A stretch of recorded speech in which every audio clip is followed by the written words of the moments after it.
پہلے عثمان صاحب کی بات تو سن لیں۔ عثمان صاحب کہتے ہیں محمد اپنے بابا کی پیروی نہ کرو، جب تم پیچھے رہو گے تبھی تمہارے سردار تمہارے ساتھ کھڑے ہوں گے۔ یہ سن کر توگائی کہتا ہے آپ نے ہمیں یقیناً صرف اس لیے طلب نہیں کیا ہوگا عثمان صاحب، آپ کی یقیناً کوئی دوسری مراد ہوگی۔ جواباً عثمان صاحب کہتے ہیں میں تم دونوں کو حقیقت سے آگاہ کروں گا۔ محمد پوچھتا ہے کون سی حقیقت؟ تو عثمان صاحب کہتے ہیں وہ حقیقت جسے دشمن نے چھپانے کی کوشش کی۔ توگائی پوچھتا ہے کیا آپ ہمیں بھی دشمن نہیں سمجھتے عثمان صاحب؟ جواباً عثمان صاحب کہتے ہیں اگر میں تمہیں دشمن سمجھتا تو تم اس وقت یہاں کھڑے نہیں ہوتے۔ چلو تیار ہو جاؤ، ہم فجر کے وقت روانہ ہوں گے۔ یہ سنتے ساتھ ہی وہ سب چلے جاتے ہیں۔ ادھر ہم دیکھتے ہیں کہ ہولوفیرا الجن اور سپاہیوں کے ساتھ ایک مقام پر پہنچتی ہے۔ وہ سب رک جاتے ہیں اور ہولوفیرا الجن سے کہتی ہے ہم آخرکار بورسا کے قریب پہنچ گئے ہیں، میں یہاں سے اکیلے سفر جاری رکھوں گی۔ تو الجن کہتی ہے کاش ہم تھوڑا اور آپ کے ساتھ چل پاتے۔ جواباً ہولوفیرا کہتی ہے بورسا کے سپاہی آپ کو نہ دیکھیں تو بہتر ہے، یہاں ایک دوسرے کو الوداع کہتے ہیں۔ الجن خاتون آپ نے ہمیشہ میرے ساتھ بہن جیسا سلوک کیا۔ تو الجن کہتی ہے آپ جب سے کائی قبیلے آئی ہیں کافی عرصے سے آپ کے چہرے پر مسکراہٹ نہیں دیکھی، انشاءاللہ بورسا میں آپ خوش رہیں گی۔ تو ہولوفیرا کہتی ہے میں نے کائیوں کے ساتھ جتنا بھی وقت گزارا بہت اچھے سے گزارا، مجھے امید ہے کہ میری رخصتی ہم سب کے لیے خوشی والے دنوں کا آغاز ہو۔ یہ کہتے ساتھ ہی ہولوفیرا آگے بڑھتے ہوئے جنگل میں داخل ہو جاتی ہے۔ ناظرین اس کے بعد ہم دیکھتے ہیں کائی قبیلے میں سردار ابراہیم خیمے میں داخل ہوتے ہیں اور پریشان ہوتے ہوئے کہتے ہیں اللہ اللہ یہ تو گائے کہاں چلا گیا ہے؟ تو ملکہ کہتی ہے حضور اندرا بھی غائب ہے، تو ہمیں اسی طرح ایک ایک کر کے قربان کر رہے ہیں اور ہم یہاں انتظار کر رہے ہیں۔ اس لیے میں حسن وہاں پہ آتا ہے اور کہتا ہے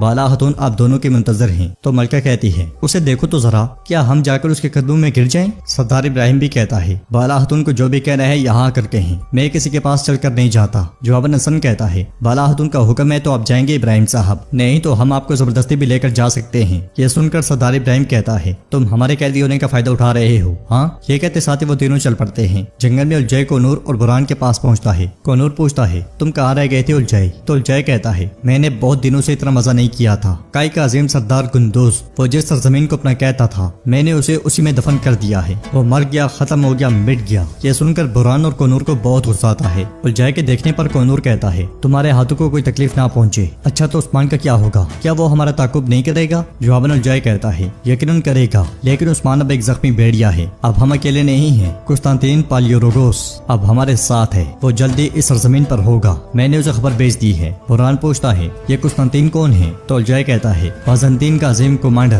جس کو لوگ خوف کہتے ہیں، اس نے بلکان سے لے کر مغربی سرحدوں تک قتل عام کیا، وہ صرف شہنشاہ کے ساتھ وفادار ہے۔ عثمان صاحب محمد توگائے اور سپاہیوں کے ساتھ جھاڑیوں میں چھپے یہ ساری باتیں سن رہے ہوتے ہیں۔ الجھے مزید کہتا ہے اب وہ اس سرزمین پہ آ رہا ہے، عثمان جنگ چاہتا ہے، ہم بھی وہی کریں گے، ہم اس سرزمین پر جنگ لائیں گے، لیکن پہلے میں عثمانی خاندان کو ایک ایک کر کے قتل کروں گا۔ کونور پوچھتا ہے ہم یہ کیسے کریں گے؟ تو الجھے کہتا ہے تم دیکھو گے۔ الجھے کی باتیں سنتے ہوئے عثمان صاحب کہتے ہیں قسطنطین پالیوروگوس اب ہم نے دیکھ لیا ہے کہ اپنی تلواروں کو کس سمت میں رکھنا ہے۔ محمد کہتا ہے اس بدنسل کتے کو دیکھو۔ جواباً توگائی کہتا ہے ہم نے اپنی گود میں سانپ پالا، ابراہیم صاحب اس کتے کا سر کاٹ ڈالیں گے۔ یہ سن کر عثمان صاحب کہتے ہیں ابھی تو رکو، ابھی تو کچھ بھی نہیں سنا، اب اس کے تکبر کی باری آئے گی، تم سب کچھ سنو گے۔ کائی قبیلے میں حسن ملکہ اور ابراہیم صاحب کو لے کر بالا خاتون کے پاس آتا ہے۔ سردار ابراہیم بالا خاتون سے پوچھتے ہیں ہمیں یہاں بلانے کی وجہ کیا ہے بالا خاتون؟ تو بالا خاتون کہتی ہیں ابراہیم بھی بیٹھیں، مگر ملکہ کہتی ہے گویا ہمیں اپنے قدموں سے چل کر یہاں بلانا کافی نہیں تھا اور اب بیٹھنے کی دعوت دے رہی ہو؟ ہاں ہمارے پاس بیٹھنے کا وقت نہیں ہے، جو کہنا ہے کہہ دو، ہم جب سے اس علاقے میں آئے ہیں آپ باتیں ہی کر رہے ہیں، لیکن فضول باتیں۔